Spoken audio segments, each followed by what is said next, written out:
قرآن کرتا ہے۔ ابھی چند دن قبل ایک شخص کا مجھے سعودی عرب سے فون آیا کہ جی میں کئی دنوں سے آپ کا فون تلاش کر رہا تھا، ٹرائی کر رہا تھا، نمبر نہیں لگ رہا، میں بہت پریشان ہوں۔ میں نے کہا پریشانی اس وقت تک جب تک انسان کا رابطہ ڈاکٹر سے نہ ہو، جب ہو گیا اب تیری پریشانی نہیں ہے۔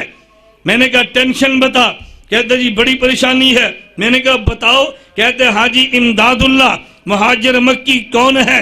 میں نے کہا دیوبند کے پیر ہیں، ولیوں کا ولی ہے، سید الطائفہ ہے۔ میں ڈنکے کی چوٹ کے تو مجھے کوئی جھجک نہیں ہے، میرے پیروں کا پیر ہے، دیوبند کے سر کا تاج ہے، سید الطائفہ ہے۔ کیا جی حاجی امداد اللہ مہاجر مکی نے فلاں کتاب میں اللہ کے نبی کو لکھا ہے رحم کن، اے نبی رحم فرما۔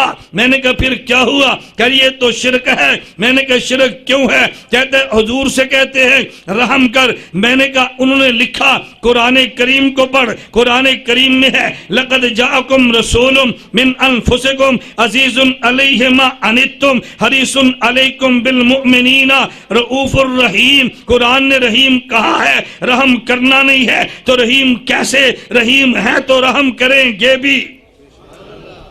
او جی وہ تو خدا کرتا ہے۔ میں نے کہا خدا کا اور ہے، نبی کا اور ہے۔ لفظ ایک ہی ہوتا ہے، مفہوم میں فرق پڑ جاتا ہے۔ ہم کہتے ہیں اللہ پاک ہے، کیا کہتے ہیں؟ اللہ، نبی، صحابہ، فرق ہے۔ لفظ ایک ہی ہے، اللہ پاک، نبی پاک، صحابہ، معنی میں فرق ہے۔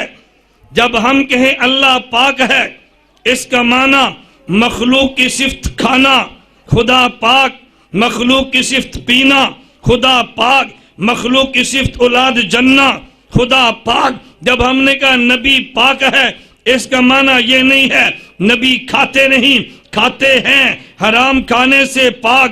اس کا معنی یہ نہیں پیتے نہیں، پیتے ہیں، حرام پینے سے پاک۔ اس کا معنی یہ نہیں کہ صاحب اولاد نہیں ہے، صاحب اولاد ہیں لیکن حرام اولاد سے پاک۔ پیغمبر خود بھی حلال، نبی کی اولاد بھی حلال۔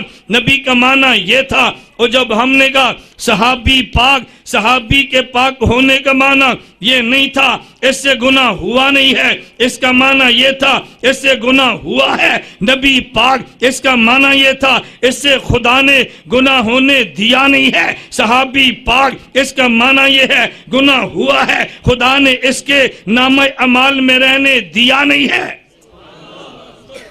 خدا پاک ہے معنی الگ ہے، نبی پاک ہے معنی الگ ہے، صحابی پاک ہے معنی الگ ہے۔ یہی وجہ عربی زبان میں لفظ بدل گئے ہیں۔ اردو میں کہا خدا پاک ہے، عربی میں کہتے سبحان اللہ۔ اردو میں کہا نبی پاک ہے، عربی میں کہا معصوم ہے۔ اردو میں کہا صحابی پاک ہے، عربی میں کہا محفوظ ہے۔ معصوم کا معنی بھی پاک ہے، محفوظ کا معنی بھی پاک ہے، سبحان کا معنی بھی پاک ہے۔ لفظ سبحان خدا کے لیے ہے، معصوم نبی کے لیے ہے، محفوظ صحابی کے لیے ہے۔ لفظ ایک ہی ہوتا ہے، معنی بدل جاتا ہے نا۔ او جی من کنت مولا فعلی مولا ہوں، میں نے کہا معنی، لیکن جب ہمیں مولا نہ کہے نا تو معنی اور ہے، علی کو مولا نہ کہے نا تو معنی اور ہے، نبی کو مولا نہ کہے نا تو معنی اور ہے، خدا کو مولا نہ کہے تو معنی اور ہے۔ لفظ ایک ہوتا ہے، معنی بدلتے ہیں۔ لفظ ایک ہی ہوتا ہے، نسبتیں بدلتی ہے، معنی بدلتا ہے۔ مجھے بتاؤ، میں آپ سے کہوں یار مجھے 10 دن ہو گئے میں گھر سے باہر ہوں، مجھے اپنی بیٹی بہت یاد آ رہی ہے، آپ میں سے بعضوں کی آنکھوں سے آنسو گر جائیں گے کہ دیکھو کتنی بڑی قربانی ہے، چھوٹی سی بچی ہے، مولانا صاحب باہر پھر رہے ہیں، ایسے ہوگا یا نہیں؟ میں کہتا ہوں 10 دن گزر گئے میں نے اپنی ماں کو دیکھا نہیں ہے، مجھے ماں بڑی یاد آ رہی ہے۔ آپ میں سے کئی پریشان ہو جائیں گے یار دیکھو ماں کے دل کو دیکھنے کو دل کرتا ہے، مولانا صاحب نہیں دیکھے۔ میں کہتا ہوں 10 دن گزر گئے مجھے بیوی بہت یاد آ رہی ہے۔ دیکھو آپ ہنسنا شروع ہو گئے۔ لفظ تو ایک ہی نہیں، یاد آ رہی ہے۔ ماں کے لیے کہا تو معنی اور تھا، بیٹی کے لیے کہا تو معنی اور ہے، بہن کے لیے کہا تو معنی اور ہے، بیگم کے لیے کہا تو معنی اور ہے، رحیم خدا ہے تو معنی اور ہے، نبی رحیم تو معنی اور ہے۔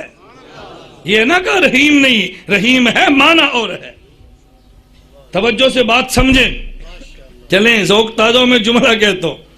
ہم یہ نہیں کہتے نبی پہ نیند نہیں ہے، ہم یہ نہیں کہتے امتی پہ نیند نہیں ہے، ہم یہ نہیں کہتے نبی پہ موت نہیں ہے، ہم یہ نہیں کہتے امتی پہ موت نہیں ہے۔